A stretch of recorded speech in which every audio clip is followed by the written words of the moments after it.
Hello friends, welcome to my class. Myself Satyavrat Upadhyay, and today I am going to take lecture on climatology, which is a part of geography. और ये जो है GS paper second में आता है, mains for UPSC civil services examination. ठीक है, और इसमें हम सीखेंगे how to write mains answer properly. Mains answer कैसे प्रॉपरली लिखें। ठीक है, परिभाषा क्या है, सबसे पहले देखते हैं कि ज्योग्राफी की क्या परिभाषा है। ज्योग्राफी की परिभाषा ये है कि study of earth.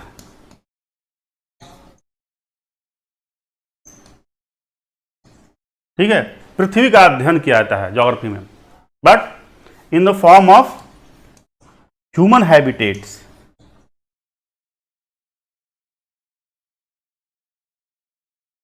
Human habitats, पृथ्वी का अध्ययन किया जाता है मानव अधिवास के रूप में।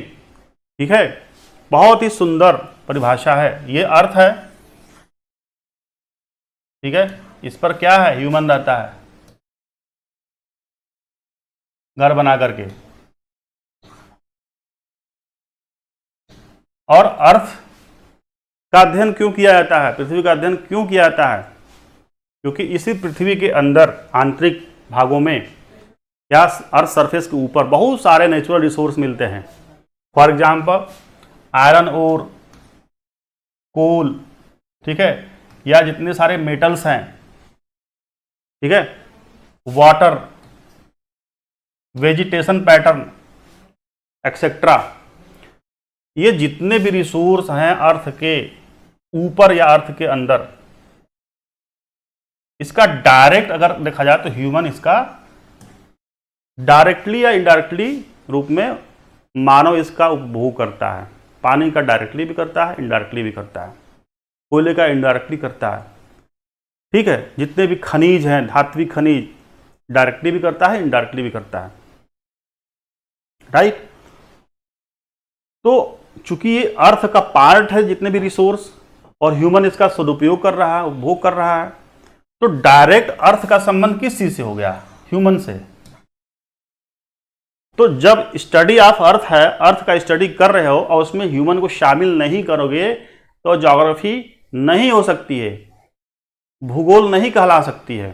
भूगोल तभी कहलाएगी जब उसमें ह्यूमन शामिल हो, क्योंकि ह्यूमन के सराउंडिंग ही सारी चीजें हो रही हैं। ठीक है, तो ह्यूमन इसमें क्या हो गया, सेंटर पॉइंट हो गया, केंद्र बिंदु, सेंटर पॉइंट। राइट, अब इस ह्यूमन पर सबसे ज्यादा अगर किसी चीज का असर पड़ता है तो वह है क्लाइमेट।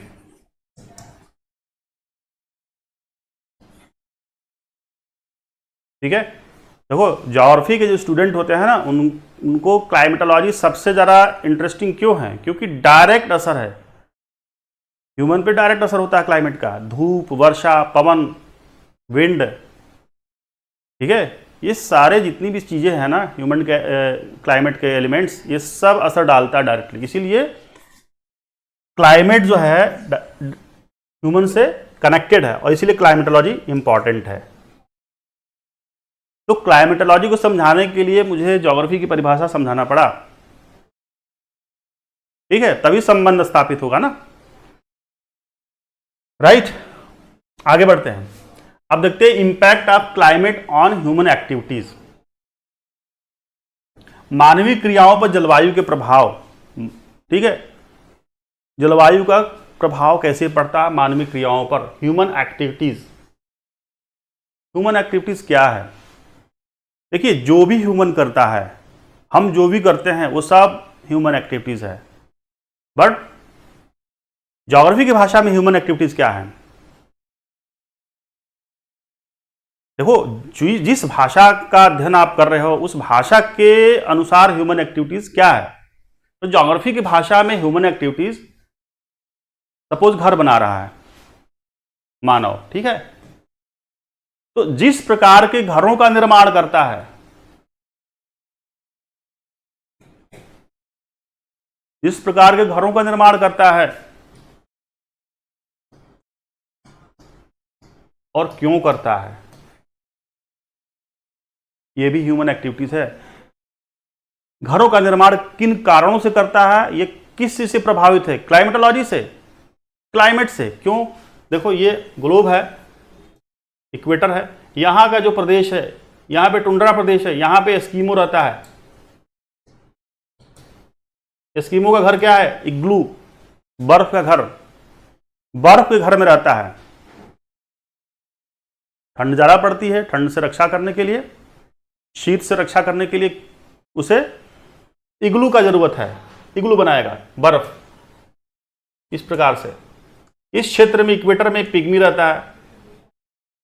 पिग्मी जो है पेड़ों पर घर बनाकर रहता है, ठीक है। पेड़ों पर घर बना क्यों रहता है, आगे हम देखेंगे इस चीज को, ठीक है। तो किन कारणों से घरों का निर्माण करता है, वह कारण क्या है, क्लाइमेट। अब किस प्रकार के वस्त्रों का चयन करता है या उसका यूज करता है, कपड़ों का।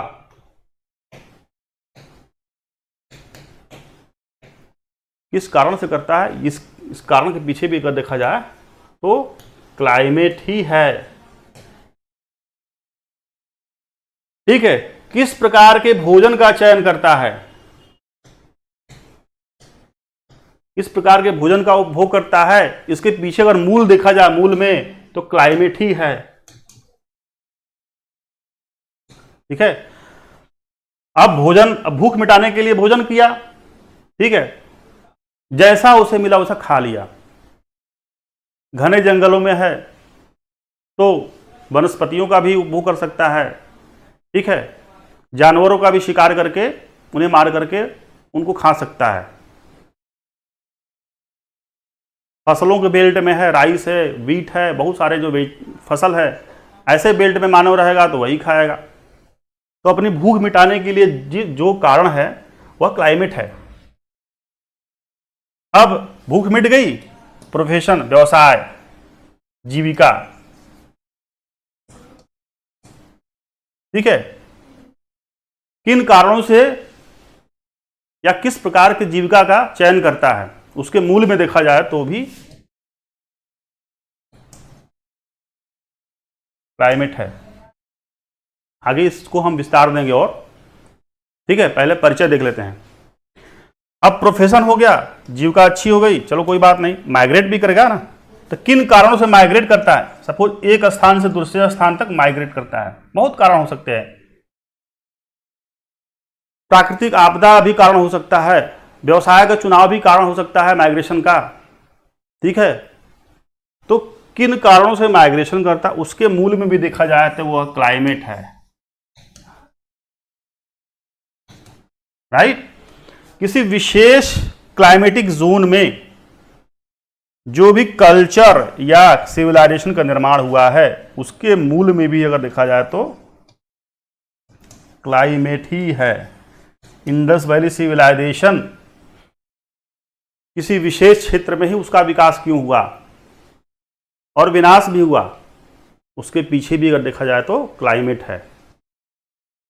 इस प्रकार से हम देख सकते हैं कि क्लाइमेट का प्रभाव, इम्पैक्ट इतना सूक्ष्म है, डाइवर्सिफाइड है, कॉम्प्रिहेंसिव है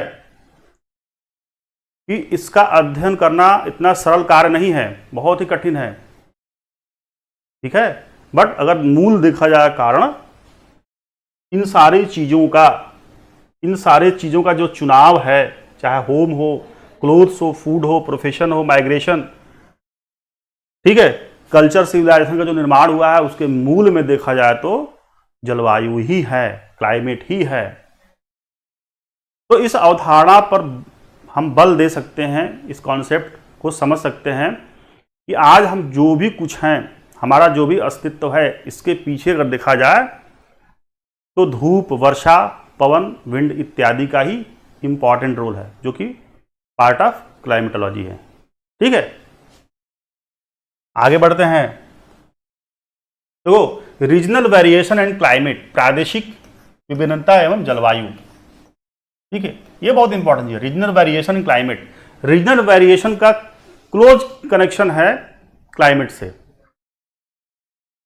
क्या है रीजनल वेरिएशन? देखो, ये जो भी ह्यूमन कम्युनिटी अर्थ पे रहती है, पृथ्वी पे निवास करती है, उसका जो भी लिविंग पैटर्न है, रहन सहन का तरीका, कलर मतलब स्किन कलर, गोरा है, काला है, पीला है, ठीक है, बॉडी स्ट्रक्चर, शारीरिक संगठन गठीला है, तोड़ निकला हुआ है, कैसा है बॉडी स्ट्रक्चर उसका, ठीक है, इकोनॉमिक एक्टिविटीज, जो भी आर्थिक क्रिया कर रहा है, ठीक है, ह्यूमन कम्युनिटीज, या उसका जो जीवन शैली है, लाइफ स्टाइल, इसका डायरेक्ट कनेक्शन देखा जाए तो क्लाइमेट से है।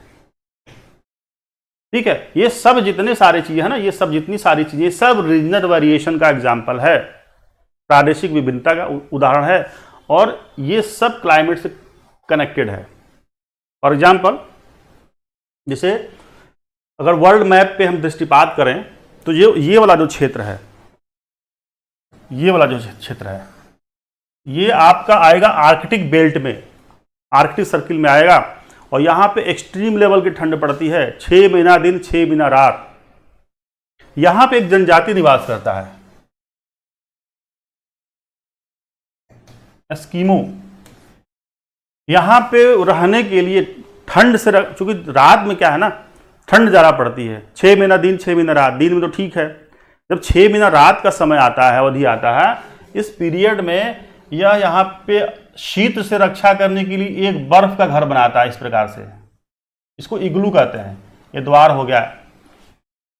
और हम जानते हैं कि जो बर्फ का घर होता है, वो ऊष्मा का कुचालक होता है, इंसुलेटर होता है, और आंतरिक दीवारों में जो घर है उसको चमड़े से ढक देता है, चमड़े से उसको चिपका देता है दीवार पे, तो पूरी तरीके से इंसुलेटर काम करेगा, राइट। अब इसमें वहां का तापमान कितना, -50 डिग्री सेंटीग्रेड, लमसम 55-50। इस तापमान को इसके अंदर बर्फ के घर में वह बिल्कुल नॉर्मल कर देता है, सामान्य कर देता है, रहने लायक कर देता है, और उसमें यह निवास करता है पूरा 6 महीना रात में। ये देखो, ये रीजनल वेरिएशन का ही उदाहरण तो है। यहां पे कालाहारी मरुस्थल है अफ्रीका कंटिनेंट में, ये वाला जो क्षेत्र है, यहां पे बुशमैन रहता है। बुशमैन एक यहां का ट्राइब है, ठीक है। यहां पे रहने का जो घर, यहां पे पैटर्न है वो बिल्कुल डिफरेंट है यहां से, ठीक है। सपोज यहां इक्वेटर पे कांगो बेसिन है, यहां पे पिग्मी रहता है। अब पिग्मी जो है अपना घर बना के रहता है पेड़ों पर, बहुत ताज्जुब वाली बात है। पेड़ों पे क्या रहता है भाई? देखो, इक्वेटर पे क्या है कि यहाँ पे सालों भर वर्षा होती है, वेजिटेशन पैटर्न बहुत है, पेड़ पौधे खूब है, घास है नीचे, मार्सी लैंड है, तो वो जमीन पे नहीं रह सकता क्योंकि मच्छर परेशान करेंगे उसे, मच्छर काटेंगे। और भी जो जीव जंतु, विषैले जीव जंतु हैं, उनसे बचने के लिए यहाँ का जो पिग्मी ट्राइब है वो पेड़ों पे घर बना के रहता है। ये भी रीजनल वेरिएशन का एग्जाम्पल है। सहारा रीजन में कोई और रहेगा, यहाँ पे कीनिया में मसाई रहता है। अब आप ये कह दो सब कुछ उलट पलट करने के लिए, देखो इस बुशमैन को कहा जाए कि भैया एक काम कर, तुम इग्लू में चले जाओ, यहां पे रहो, ठंड क्षेत्र में रहो, और इस एस्किमो को कहा जाए तुम आ करके यहां पे रहो कालाहारी मरुस्थल में। संभव है? संभव ही नहीं है, क्योंकि ये लाखों साल से रह रहे हैं। इनके जो पूर्वज है लाखों साल से उस क्षेत्र में रह रहे हैं, उनका पूरा डीएनए उसी तरीके से बना है। वहां का जो खाद पानी है उसके लिए बिल्कुल ही ये आदती हो चुके हैं, हैबिचुएट हो चुके हैं। कोई फर्क नहीं पड़ता है कि -50 -55 डिग्री सेंटीग्रेड तापमान है, वो झेल लेते हैं, ठीक है। यहां पर जो बुशमैन है यहां की गर्मी को बर्दाश्त करता है। कभी संभव ही नहीं है कि इस बुशमैन को यहां पे ट्रांसफर कर दो, इस एस्किमो को यहां पे ट्रांसफर कर दो। ये सब रीजनल वेरिएशन के एग्जाम्पल हैं, और किस प्रकार से क्लाइमेट से कनेक्टेड हैं आप ये देखो। तो आप ये देखो ना कि जितने भी रीजनल वेरिएशन में ये ट्राइबल बेल्ट हैं, ये सब क्या हैं? एक विशेष तरह क्लाइमेटिक जोन के इंडिकेटर्स हैं। संकेतक, कितनी अच्छी बात है। जैसे ही पिग्मी का नाम लिया जाए क्वेश्चन में, सपोज प्रीलिम्स में पूछा है पिग्मी, तुरंत आपके दिमाग में स्ट्राइक होना चाहिए pygmy belongs to Congo basin. Rain forest area, equatorial rain forest area, high rainfall 200 centimetre rainfall, high solar insulation, high natural vegetation pattern, ये सब आपके दिमाग में तुरंत आ ही जाना चाहिए। इसी तरह से मेंस आंसर राइटिंग होता है। जहां पिग्मी का नाम आया, स्कीमो का नाम आया, तुरंत आपको टुंड्रा प्रदेश दिमाग में क्लिक करना चाहिए। -50 डिग्री सेंटीग्रेड टेम्परेचर क्लिक करना चाहिए। इग्लू, बर्फ का घर क्लिक करना चाहिए। इसका यह मतलब कि सच में ये इंडिकेटर्स है ना विशेष तरह के क्लाइमेटिक जोन के, राइट। अब आर्थिक दृष्टिकोण से इसी वेरिएशन को देखते हैं कि इसमें देखो कि ये यूरोप वाला पार्ट है, ठीक है। यहां पे क्या है, कोल्ड है, ठीक है। ये जो क्षेत्र है न्यू इंग्लैंड प्रदेश, यूएस का पार्ट, यहां पे क्या मिलेगा, कोल मिल जाएगा। यहां झील प्रदेश है, बृहद झील प्रदेश, यहां पे क्या मिलेगा, वाटर, आयरन ओर भी मिल जाएगा। और एक जो भी इस्पात उद्योग है उसको स्टेब्लिश करने के लिए आयरन ओर चाहिए, कोल चाहिए, वाटर चाहिए। ये सारी अवेलेबिलिटी तय करती है कि इंडस्ट्री सेटअप होगा कि नहीं होगा। ये सारी चीजें आपको यहां मिल जाएगी। साथ में मौसम भी साथ दे रहा है, क्या, कोल्ड। ठंड में काम करने में और भी मजा आता है, शरीर में गर्मी रहती है, ठीक है। यहां भी सेम चीज है, खूब नेचुरल रिसोर्स है, पानी है, कोल्ड है, सेम लैटिट्यूड पे है, देख लो। तो यहां पे आर्थिक विकास ज्यादा मिलेगा। ये सारे जो देश है ना आर्थिक विकास के अग्रदूत हैं, पॉइनियर हैं,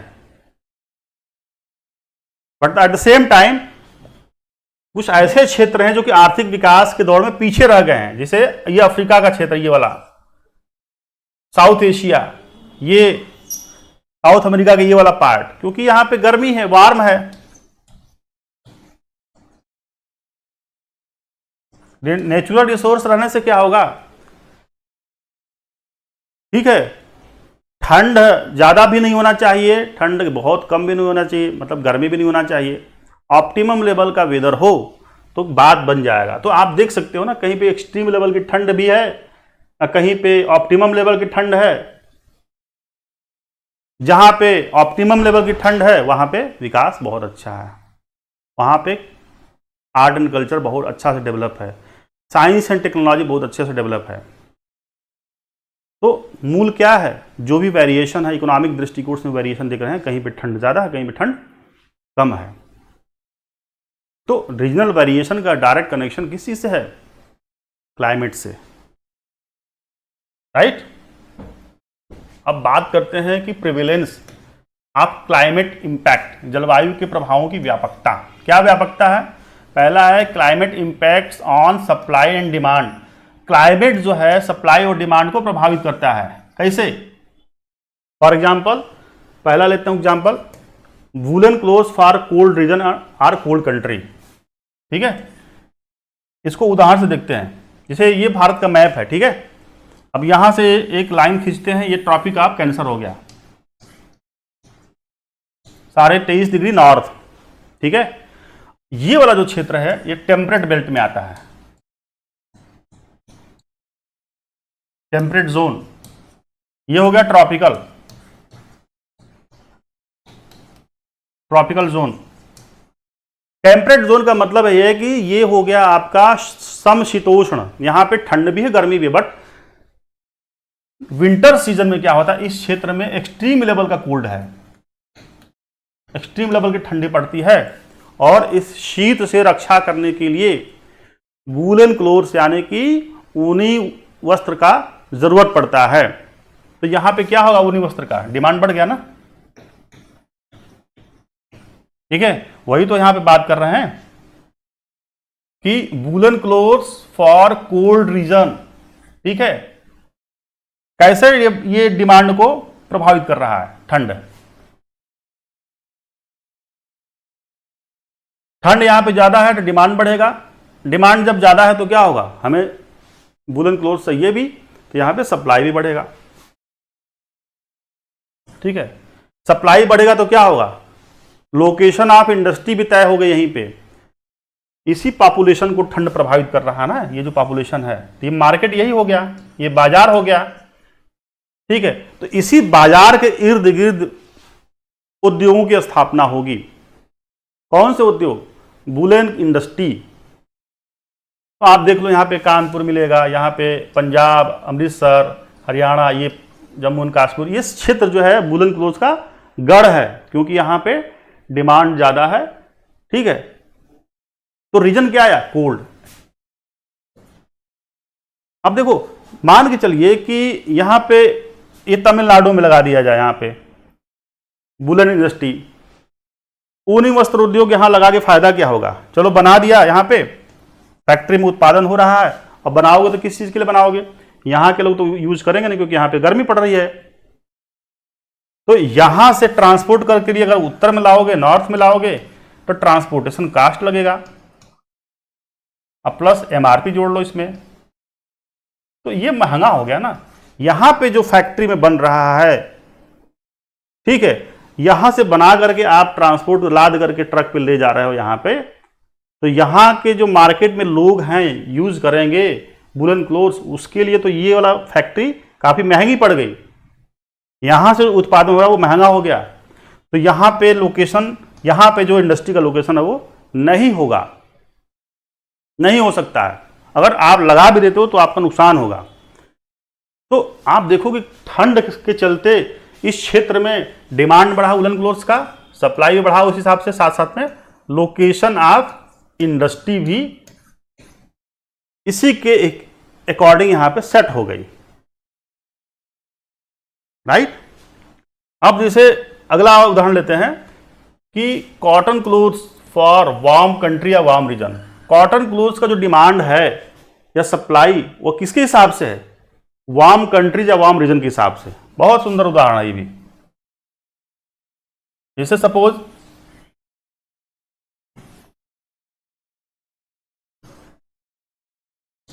ये ट्रॉपिक ऑफ कैंसर है, इसके जो दक्षिण में वाला क्षेत्र है ये ट्रॉपिकल बेल्ट में आएगा। तो जितना भी आप साउथ में जाओगे और ज्यादा गर्मी पड़ेगी, वार्म रीजन हो गया है ना ये तो पूरा।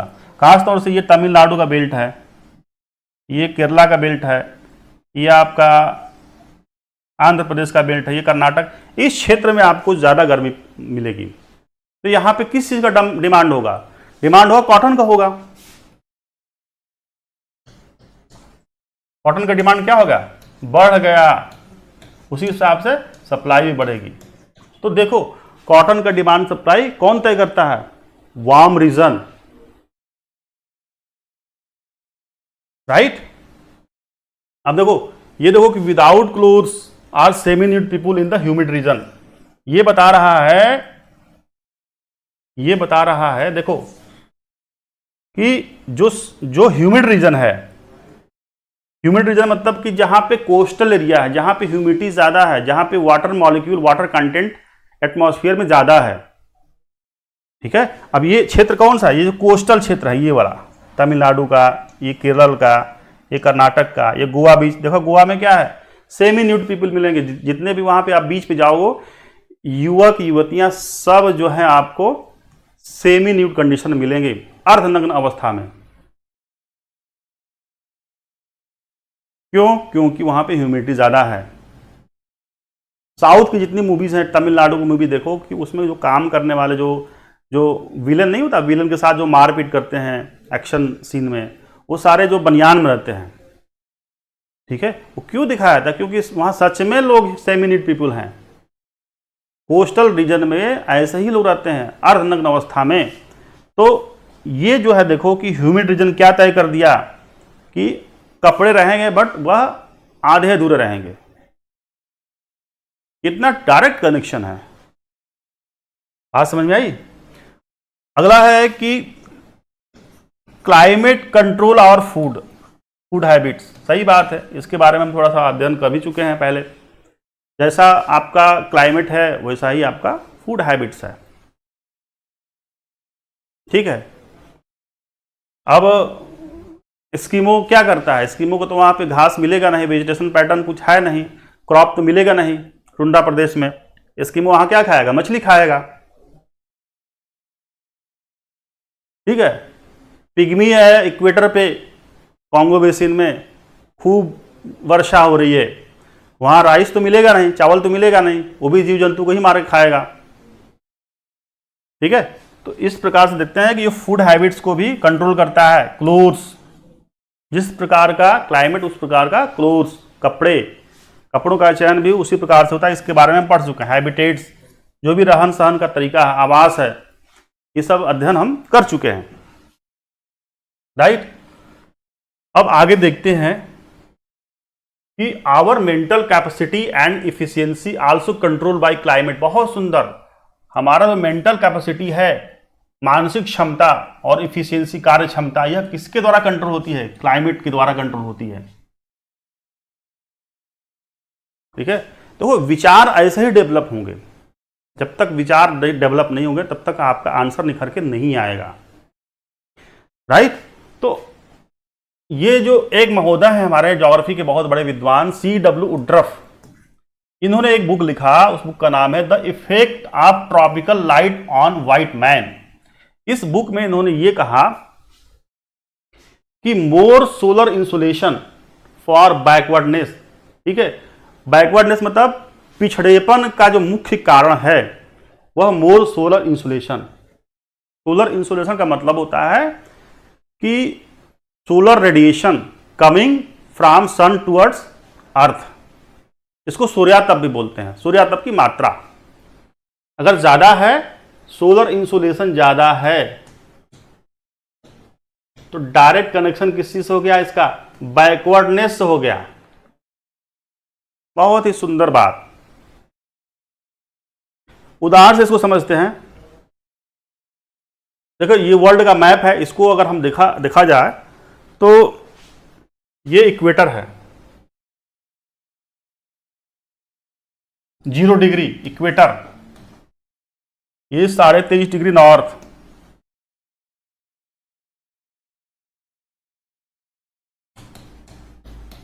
ठीक है। Finally this is the 23.5 degree south. Solar insulation ज्यादा है।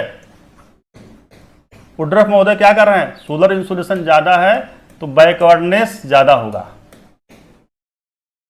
सूर्यातप की मात्रा पृथ्वी पे सबसे ज्यादा कहां पर होता है, हम जानते हैं कि 23.5 degree north tropic of Cancer होता है, 23.5 degree south tropic of Capricorn होता है, और इसी के बीच सूर्यातप की मात्रा सर्वाधिक होती है। इक्वेटर पर सूर्यातप की मात्रा सबसे ज्यादा होता है। ठीक है। तो इस क्षेत्र में, ठीक है, क्योंकि सूर्य जो है ना 90 डिग्री जो ऊपर, जो बिल्कुल सिर के ऊपर रहता है, सबसे ज्यादा इसी क्षेत्र में रहता है। ठीक है। तो इसमें क्या होगा, इसमें बैकवर्डनेस ज्यादा होगा इस जगह पे। तो आप देख लो, अफ्रीका का मोस्ट ऑफ द पार्ट जो है इसी में आते हैं। ये सब सहारा रीजन हो गया, सहारा रीजन, ये नीचे हो गया नामीबिया, जिम्बाब्वे, कीनिया, ये सब जितने भी कंट्रीज हैं, ये सब जो है देख लो, ये सब क्या है, मोस्ट बैकवर्ड हैं। ये भारत भी आ जाएगा इसी में, ये आसियान जो रीजन है, आसियान कंट्री, ये सब इंडोनेशिया वगैरह सब इसी में आ जाएंगे। साउथ अमेरिका का जो पोर्शन पार्ट है ये मैक्सिमम देख लो इसी में। तो ये जितने भी क्षेत्र हैं ये बहुत अमीर तो नहीं मिलेंगे आपको, गरीब ही मिलेंगे। ठीक है, बैकवर्ड ही मिलेंगे। तो वुड्रफ महोदय की जो बात है वो सत्य है। ठीक है, गलत नहीं है, उनकी बात बहुत हद तक सही है। राइट, आगे बढ़ते हैं। एक और विद्वान है, ये कह रहे हैं, इनका नाम है एल्सवर्थ हंटिंगटन। ये कह रहे हैं कि क्लाइमेट, इनकी जो एक बुक है क्लाइमेट एंड सिविलाइजेशन, इस बुक में उन्होंने कहा कि जिस क्षेत्र में 4 से 18 डिग्री का तापमान रहेगा, ठीक है, मतलब 4 डिग्री सेंटीग्रेड से लेकर के 18 डिग्री सेंटीग्रेड, इसके मध्य में अगर तापमान कहीं पर है किसी भी क्षेत्र में, किसी भी भौगोलिक क्षेत्र में ये तापमान मौजूद है, ठीक है, तो यहां ये जो चीज होगा ये आइडियल टेम्परेचर होगा for mental and physical efficiency. Mental और फिजिकल इफिशियंसी के लिए बहुत ही आदर्श तापमान होगा। ये कौन कह रहा है? ये हंटिंगटन महोदय कह रहे हैं। ठीक है, आइए इसको मैप में दृष्टिपात करते हैं, क्या ये बात इनकी सही है? देखो ये 23.5 डिग्री नॉर्थ है, ऊपर थोड़ा सा जाएंगे तो पड़ेगा आपका लगभग, ये पड़ेगा आपका 66.5 डिग्री। ठीक है, ये आपका टेम्परेट जोन हो गया, मिड लैटिट्यूड। इस क्षेत्र में आपको ये वाला तापमान 4 से 18 डिग्री का तापमान आपको बहुत जगह मिलेगा। देख लो यूरोप का पार्ट ये वाला, ये तापमान मौजूद है। अमेरिका का ये वाला पार्ट मौजूद है। रसिया का ये वाला पार्ट मौजूद है आपको। जापान, ये मिलेगा आपको यहाँ पे तापमान। नॉर्दर्न हेमिस्फीयर की बात कर रहे हैं क्योंकि मैक्सिमम जो कॉन्टिनेंट हैं वो उत्तरी गोलार्ध में ही मौजूद हैं। ठीक है, तो इस क्षेत्र में जितने भी कंट्रीज मिलेंगे, अमेरिका का देख लो यहाँ पे डेवलपमेंट। भाई काम करने के लिए तापमान अनुकूल होना चाहिए। जिस प्रकार से कंप्यूटर को एक ऑप्टिमम लेवल का टेम्परेचर चाहिए, ह्यूमन का भी जो ब्रेन है ना बिल्कुल वही है, सेम टेम्परेचर चाहिए जो कंप्यूटर के लिए चाहिए। तो आइडियल टेम्परेचर इस क्षेत्र में मिल गया। यहां पे मेंटल एफिशिएंसी ज्यादा होगी, फिजिकल एफिशिएंसी ज्यादा होगी, प्रोडक्शन ज्यादा होगा, डेवलपमेंट ज्यादा होगा, आर्थिक विकास ज्यादा होगा। ये सब बातें जो हंटिंगटन महोदय कर रहे हैं बिल्कुल सत्य साबित हो रही है। राइट, तो देख लो क्लाइमेट किस प्रकार से एकदम रच बस गया है, हमारे अंदर घुसा हुआ है। बस इसको समझने की जरूरत है। अगर आप इस तरह से सोचोगे, विचारोगे तो मेन आंसर बहुत अच्छा आएगा। ठीक है, आगे बढ़ते हैं। देखो अगला बिंदु है कि high temperature and high relative humidity makes unpleasant weather. ये कह रहा है कि हाई टेम्परेचर बहुत ज्यादा है, साथ साथ में ह्यूमिडिटी भी ऐड हो गई, वो भी हाई है। तो ये ज्यादा है तो ये क्या हो गया? अनप्लेजेंट वेदर हो गया। मौसम जो होगा बहुत ही दुखदाई होगा। देखो पहले समझते हैं कि टेम्परेचर ज्यादा है, सिर्फ विंड का टेम्परेचर ज्यादा है। जैसे लू चलता है ना उत्तरी भारत में, तो लू का कैरेक्टर क्या होता है? लू में सिर्फ टेम्परेचर होता है, तापमान 40 डिग्री सेंटीग्रेड हवा की होती है, वो ज्यादा परेशान नहीं करता है आपको, उसको आप बर्दाश्त कर सकते हो, मैनेज कर सकते हो, उससे बचा जा सकता है। बट उसमें अगर ह्यूमिडिटी ऐड हो गई, जैसे जून जुलाई का जो मौसम होता है, तापमान भी ज़्यादा है, ह्यूमिडिटी भी ज़्यादा है, वो चिलचिलाती हुई गर्मी, उमस भरी गर्मी बहुत परेशान करती है। डायरेक्ट कनेक्टेड है आपके मेंटल हेल्थ से। वो बहुत मतलब आपका मेंटल हेल्थ तुरंत डाउन होगा, काम करने का मन ही नहीं करेगा। एसी चाहिए आपको। एसी का मतलब क्या है कि ह्यूमिडिटी जीरो चाहिए। तो यही बोल रहा है कि high temperature and high relative humidity makes unpleasant weather. उदाहरण समझते हैं। देखो ये अफ्रीका कंटिनेंट है, इस क्षेत्र में ये जो गिनी का कोस्ट है, ठीक है, इस गिनी कोस्ट में जितने भी कंट्री हैं, नाइजीरिया, बेनिन, ठीक है, ये जितने भी कंट्री, घाना, ये सब क्षेत्र जो है यहाँ पे ह्यूमिडिटी ज़्यादा होती है, high humidity. At the same time temperature भी हाई रहता है। क्यों? क्योंकि ये सब सहारा रीजन में आता है। ठीक है, अफ्रीका का जो पार्ट सब सहारा के बगल में, सब जो है गर्मी से प्रभावित हैं। यहाँ पे देखो ह्यूमिडिटी ज़्यादा, टेम्परेचर ज़्यादा। फाइनली होता क्या है कि यहाँ पे इतनी ह्यूमिडिटी बढ़ जाती है कि यहाँ के लोग बिल्कुल ही अर्धनग्न अवस्था में आ जाते हैं, कपड़े निकाल के फेंक देते हैं, बेचैन हो जाते हैं। उनको कोई उपाय नहीं सोचता है कैसे इससे बचा जाए, इस बेचैनी से। ठीक है, यहां पे क्या है कि सहारा रीजन का ये जो क्षेत्र है, यहां पे एक्सट्रीम लेवल का टेम्परेचर है, यहां से एक विंड झपटती है इधर की तरफ। ठीक है, उस विंड की खासियत क्या होती है कि टेम्परेचर मैक्सिमम होता है। ठीक है, विंड की स्पीड भी अच्छी खासी होती है। ये इधर की तरफ, ठीक है, पश्चिमी कोस्ट की तरफ झपटती है। इस विंड का नाम है हर्मट्टन।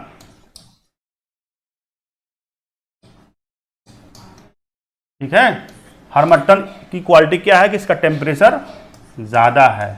विंड इसमें ह्यूमिडिटी क्या है, ह्यूमिडिटी 0 है। ये जैसे ही इस क्षेत्र में प्रवेश करेगी, गिनी के कोस्ट वाले एरिया में, ह्यूमिडिटी को क्या करेगी, किल कर देगी, 0 कर देगी। ठीक है। घंटों भर में इस क्षेत्र के लोग राहत का अनुभव करते हैं। क्यों? क्योंकि हाई टेम्परेचर वाली जो हरमट्टन है उसने वहां की ह्यूमिडिटी को सोख लिया। 1 घंटे के अंदर चमत्कार हो जाता है उस क्षेत्र में। तो राहत की सांस लेते हैं, बिल्कुल बहुत कूल अनुभव करते हैं। ऐसा लगता है कि उनका कोई इलाज कर दिया, किसी डॉक्टर ने आके इलाज कर दिया। इसलिए इस विंड को क्या बोलते हैं, डॉक्टर विंड की संज्ञा देते हैं। यहाँ के जो लोकल लैंग्वेज है ना इस क्षेत्र का, लोकल भाषा में इसको डॉक्टर विंड कहते हैं। तो कभी प्रीलिम्स से प्रश्न पूछ दे अगर डॉक्टर विंड, तो डॉक्टर विंड का मतलब है हरमट्टन। ठीक है। तो देखो कैसे ह्यूमिडिटी आपके मेंटल हेल्थ को प्रभावित करता है। और ह्यूमिडिटी खत्म हो गया तो यहां के लोग बिल्कुल खुश हो गए थोड़े ही समय के लिए। राइट, आगे बढ़ते हैं। Temperate cyclone creates very good weather, बहुत बढ़िया है, ऑन मिड लैटिट्यूड। ठीक है। टेम्परेट साइक्लोन क्या करता है, गुड वेदर क्रिएट करता है। यहां के लोग क्या मिलेंगे, मोर सिविलाइज्ड, मोर कल्चर्ड। ध्यान दो, जहां पे टेम्परेट साइक्लोन है वहां पे मोर सिविलाइज्ड लोग मिलेंगे, मोर कल्चर्ड लोग मिलेंगे। ठीक है। क्यों? क्योंकि बहुत ही अच्छा मौसम हो गया वहां पे। एग्जाम्पल के ये सारे कंट्री हैं, UK, US, Canada, France, Germany, ये सारे कंट्री हैं। ठीक है। इसको देखते हैं। टेम्परेट साइक्लोन कहां बनेगा, जब भी बनेगा वह टेम्परेट जोन में ही बनेगा। ध्यान देना इस बात को। टेम्परेट साइक्लोन हमेशा टेम्परेट जोन में ही बनता है। ट्रॉपिकल साइक्लोन हमेशा ट्रॉपिकल जोन में ही बनता है। ठीक है। टेम्परेट जोन कौन सा है, ये हो गया आपका 23.5 डिग्री नॉर्थ, उत्तरी गोलार्ध की बात की जाए तो ये हो गया आपका 66.5 डिग्री नॉर्थ। इस क्षेत्र में थोड़ा सा इसको और ऊपर कर देते हैं। इस क्षेत्र में ये 66.5 डिग्री है। इस क्षेत्र में जो भी साइक्लोन उठेगा, सपोज ये अटलांटिक ओशियन है, ये पैसिफिक ओशियन है, तो यहाँ पे साइक्लोन उठेगा, यहाँ पे साइक्लोन उठेगा। और यह साइक्लोन जो वेस्टर्ली होता है, पछुआ हवा, उसको फॉलो करते हुए यहाँ पे अच्छा खासा रेनफॉल करवाएगा। यहाँ पे भी रेनफॉल करवाएगा। पैसिफिक ओशियन से उठा हुआ साइक्लोन 100 सेंटीमीटर से कम रेनफॉल होगा, माइल्ड होगा, विंड स्पीड कम होगी। टेम्परेट साइक्लोन की प्रॉपर्टी क्या है, टेम्परेट साइक्लोन की प्रॉपर्टी क्या होती है, इसकी जो विंड वेलोसिटी, इसका जो साइज होता है, पहले तो साइज के बारे में देखते हैं। साइज करीब करीब 600 किलोमीटर के परिधि को कवर करता है टेम्परेट साइक्लोन। अब इसमें स्पीड भी होगा, विंड स्पीड बहुत कम होता है, लगभग 60 किलोमीटर पर आवर, इससे भी कम होता है। रेनफॉल बहुत लो होता है। ठीक है। बहुत जेंटल रेन, फुब्बारे वाले रेन। जेंटल रेन का मतलब कि आप उसका आनंद ले रहे हैं, भीग नहीं रहे हैं। तो इस क्षेत्र में आप देखो जितने भी कंट्री आते हैं, यूरोप, ये यूरोप का क्षेत्र है, अमेरिका का क्षेत्र है, आप देखो कि लोग ऑफिस जा रहे हैं, जनजीवन प्रभावित नहीं है, बच्चे स्कूल जा रहे हैं साइकिल से सपोज, तो वो भीगते हुए जा रहे हैं बट उनको आनंद भी आ रहा है। तो जनजीवन बिल्कुल भी अस्त व्यस्त नहीं है टेम्परेट साइक्लोन में। कृषि कार्य हो रहा है, कृषि प्रभावित नहीं है, कृषि के लिए बहुत अच्छा रेनफॉल है, बहुत अच्छा वेदर है। उद्योग प्रभावित नहीं है। क्यों? क्योंकि ये बहुत ही कंस्ट्रक्टिव रोल प्ले कर रहा है टेम्परेट साइक्लोन, इसीलिए कह रहा है कि यह बहुत ही गुड वेदर क्रिएट करता है। ठीक है। एट द सेम टाइम ये है जो ट्रॉपिकल साइक्लोन। ट्रॉपिकल साइक्लोन के बारे में ये कथन है कि यह बैड वेदर क्रिएट करता है। ठीक है, ट्रॉपिकल साइक्लोन का क्या प्रॉपर्टी है? ट्रॉपिकल साइक्लोन का देखो, इसका जो साइज है, साइज बहुत ज़्यादा नहीं रहता है। 100 से 200 किलोमीटर का जो परिधि है उसको ये प्रभावित करता है। स्पीड बहुत हाई, मिनिमम 100 से 300 किलोमीटर पर आवर। अब जब साइक्लोन है तो इसमें रेनफॉल भी होगा, वर्षा भी होगा। तो वर्षा कितनी है? रेनफॉल बहुत हाई, मिनिमम 100 क्या, 150 से लेकर के 300 सेंटीमीटर रेनफॉल। अभी ये देखो, स्पीड जो है 100 से हमेशा ऊपर रहेगा। ठीक है, 100 से 300 इतने स्पीड से अगर विंड चलेगी तो क्या होगा? पेड़ उखड़ जाएंगे, फसलें बर्बाद हो जाएंगी, भवन भी डिस्टर्ब होगा, भवन को भी नुकसान होगा। लकड़ी का भवन है तो क्या होगा? उसका नुकसान होगा। टीन सेट उड़ जाएंगे तो डिस्ट्रक्टिव हुआ ना। ठीक है, रेनफॉल 150 से 300 सेंटीमीटर रेनफॉल, 100 मतलब कि 1 घंटे के अंदर हो जाता है। 1 घंटे में ही बाढ़ की स्थिति उत्पन्न हो गई। राइट, तो आप देख लो कि ये क्या है? डिस्ट्रक्टिव है, बहुत ज्यादा एरिया को प्रभावित नहीं कर रहा, बट ये सारे जो पैरामीटर्स, स्पीड और रेनफॉल, ये ज्यादा है। तो ये क्या कर रहा है? Creates bad weather. For example, इस क्षेत्र में ये देखो, ये वाला जो क्षेत्र है 23.5 डिग्री नॉर्थ और 23.5 डिग्री साउथ, ये जो है टेम्परेट बेल्ट है। इस टेम्परेट बेल्ट में क्या होगा? Sorry, tropical belt. Tropical belt में क्या होगा? यहाँ पे ट्रॉपिकल साइक्लोन क्रिएट होगा। अब देखो, अगर उदाहरण लेते हैं भारत के संदर्भ में, तो भारत में इस कोस्ट पे अरब सागर के में भी उत्पन्न होता है, बे ऑफ बंगाल में भी उत्पन्न होता है। बे ऑफ बंगाल में जो साइक्लोन बनता है वो डायरेक्ट किसको प्रभावित करता है? बंगाल राज्य है, उड़ीसा है, तमिलनाडु कोस्ट। ठीक है, बहुत बैडली इंपैक्ट करता है। आप देख लो, उड़ीसा गरीब क्यों है?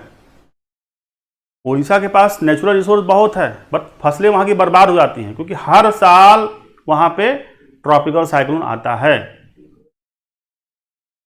और उस साइक्लोन से वहां पे बहुत क्षति होती है, बहुत बर्बादी होती है। कोस्टल एरिया की जो फसलें होती हैं, वहां पे जो समुद्र किनारे जो मछुआरे होते हैं, काम करने वाले, तुरंत उनको हटाया जाता है। डिजास्टर मैनेजमेंट की टीम वहां पे तुरंत लग जाती है। ठीक है, तो आप देख लो कि उड़ीसा में जो गरीबी का जो मूल कारण है वो क्लाइमेट ही है, साइक्लोन है। ठीक है, ट्रॉपिकल साइक्लोन। ट्रॉपिकल साइक्लोन क्या है? क्लाइमेट का पार्ट है। तो किस प्रकार से क्लाइमेट प्रभावित करता है समाज को, पॉपुलेशन को? ठीक है, आगे बढ़ते हैं। तो एक केस स्टडी है यूएसए का। क्लाइमेट जो है हमारे जो राजनीतिक संगठन है या राजनीतिक संस्थान है उसको भी प्रभावित करता है। एक ज्वलंत उदाहरण लेते हैं यूएस का। यूएस में जो सिविल वार हुआ था, सिविल वार ऑफ यूएसए, ठीक है, उसका जो मूल कारण देखा जाए अप्रत्यक्ष रूप से तो क्लाइमेट ही है। कैसे? देखो, उस समय तत्कालिक अमेरिका में 2 भाग में अमेरिका बटा हुआ था। ठीक है, ये हो गया आपका नॉर्थ यूएसए, ये हो गया साउथ यूएसए। ठीक है, 2 भाग में बंटने का मतलब 2 देश नहीं था, एक सामाजिक बंटवारा था। ठीक है, अब इस क्षेत्र में क्या है? क्लाइमेट कैसा है? ह्यूमिडिटी ज्यादा है। ठीक है, सॉइल बहुत अच्छा है। ठीक है, और कैसा सॉइल है? कॉटन के लायक सॉइल है। यहाँ पे कॉटन प्रोडक्शन बहुत अच्छा होता है। ठीक है, इस क्षेत्र में, नीचे वाले क्षेत्र में, यहाँ पे देखो गल्फ स्ट्रीम जा रही है यहाँ पे, गर्मी भी थोड़ा सा, ह्यूमिडिटी बढ़ गई। अब इस क्षेत्र में कॉटन प्रोडक्शन ज़्यादा होगा तो कॉटन की खेती करने के लिए मजदूर चाहिए। मजदूर कहाँ से आएंगे? मजदूर लाया जाएगा यहाँ से, अफ्रीका का ये जो स्लेव कोस्ट है, इस कोस्ट से, जो क्या बोलते हैं स्लेव कोस्ट, यहाँ से गुलाम पकड़ पकड़ करके लाए जाते थे। कैसे? यहाँ पे नाव से, बोट से यहाँ पर लाए जाते थे। ठीक है, यहाँ गल्फ तक आ गए, यहाँ पे नाव से उतार करके इसमें प्रवेश कर गए। कौन लाते थे? यहाँ के जो अमेरिकन थे, पकड़ पकड़ के यहाँ से स्लेव कोस्ट से गुलामों को ट्रांसपोर्ट करके यहाँ तक लाते थे। यहाँ पे प्रवेश हुआ उनका, इनसे काम करवाया गया। ठीक है, ये मजदूर थे। अब इनसे क्या है? कॉटन की खेती करवाई जा रही है। ठीक है, कॉटन का प्रोडक्शन बढ़ गया। ठीक, एट द सेम टाइम यहां क्या हो रहा है? इस क्षेत्र में क्या हो रहा है? इस क्षेत्र में, इस वाले क्षेत्र में, ये देखो, ये न्यू इंग्लैंड प्रदेश है। यहाँ पे कोल मिलेगा खूब। यहाँ बृहद झील प्रदेश है, यहाँ पे आपको वाटर मिल गया, साथ साथ में यहाँ पे आयरन ओर भी मिल गया। ये सारे जो मिनरल्स मिल रहे हैं, इस मिनरल से क्या हुआ कि आप इंडस्ट्री सेटअप हुआ, इस क्षेत्र में उद्योगों की स्थापना हुई। ठीक है, यहां पे क्या हो रहा है? उद्योग सेटअप हुए, इंडस्ट्री डेवलप हुई। जब उद्योग सेटअप होंगे तो क्या होगा? उसमें काम करने वाले अधिकारी भी मिलेंगे, ऑफिसर।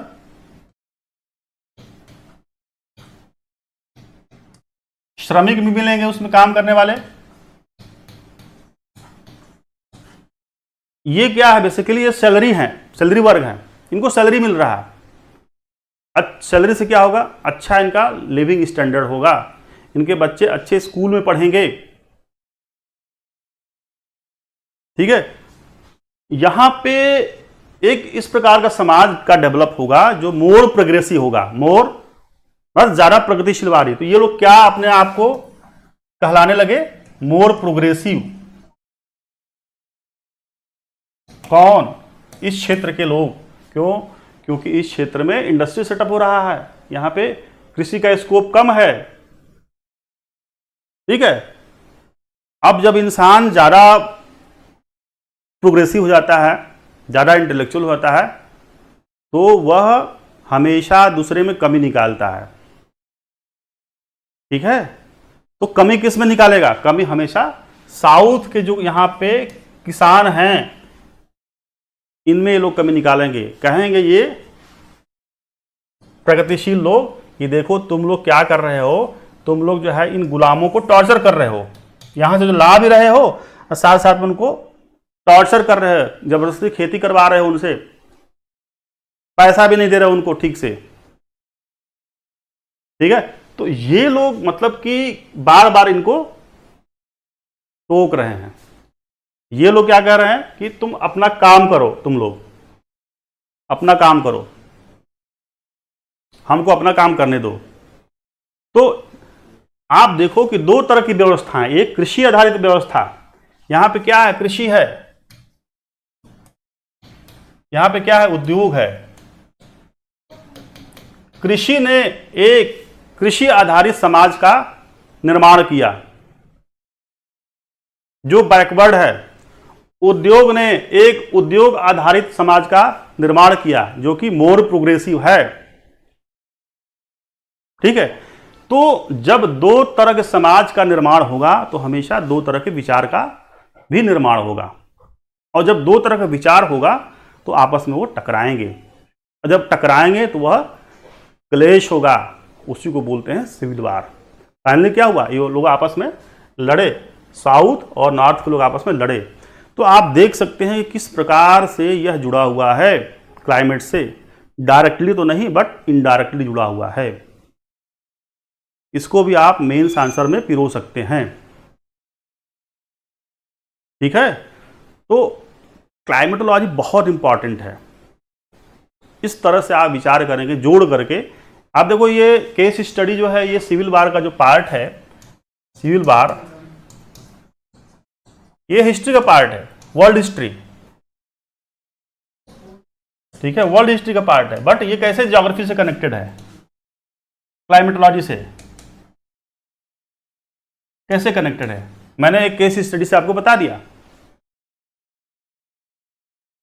ठीक है, तो all things for today. I think आपको आज का लेक्चर बहुत अच्छा लगा होगा और इसी क्रम में हम आगे भी बढ़ेंगे, अगले लेक्चर में इसी प्रकार का कुछ लेकर के आएंगे। आज के लिए इतना ही, थैंक यू।